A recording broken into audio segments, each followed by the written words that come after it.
ika-siyamnaputlimang kabanata. Awit ng pagpupuri sa Diyos. Halikayo, magsiawit tayo ng may kagalakan. Sumigaw tayo sa pagpupuri sa Panginoon na ating bato na kanlungan at tagapagligtas. Lumapit tayo sa Kanya ng may pasasalamat at masaya nating isigaw ang mga awit ng papuri sa Kanya.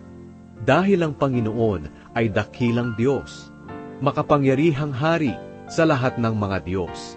Siya ang may-ari ng kailaliman ng lupa at tuktok ng mga bundok. Sa Kanya rin ang dagat, pati ang lupain na Kanyang ginawa. Halikayo, lumuhod tayo at sumamba sa Panginoon na lumikha sa atin.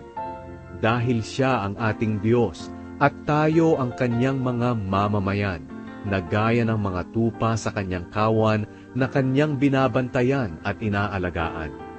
Kapag narinig ninyo ang tinig niya, huwag ninyong patigasin ang inyong mga puso, katulad ng ginawa noon ng inyong mga ninuno doon sa Meriba at sa ilang ng Masa. Sinabi ng Diyos, sinubok nila ako doon, kahit na nakita nila ang mga ginawa ko. Sa loob ng 40 taon, lubha akong nagalit sa kanila, at sinabi kong sila'y mga taong naligaw ng landas at hindi sumusunod sa aking mga itinuturo. Kaya sa galit ko isinumpa kong hindi nila makakamtan ang kapahingahang galing sa akin.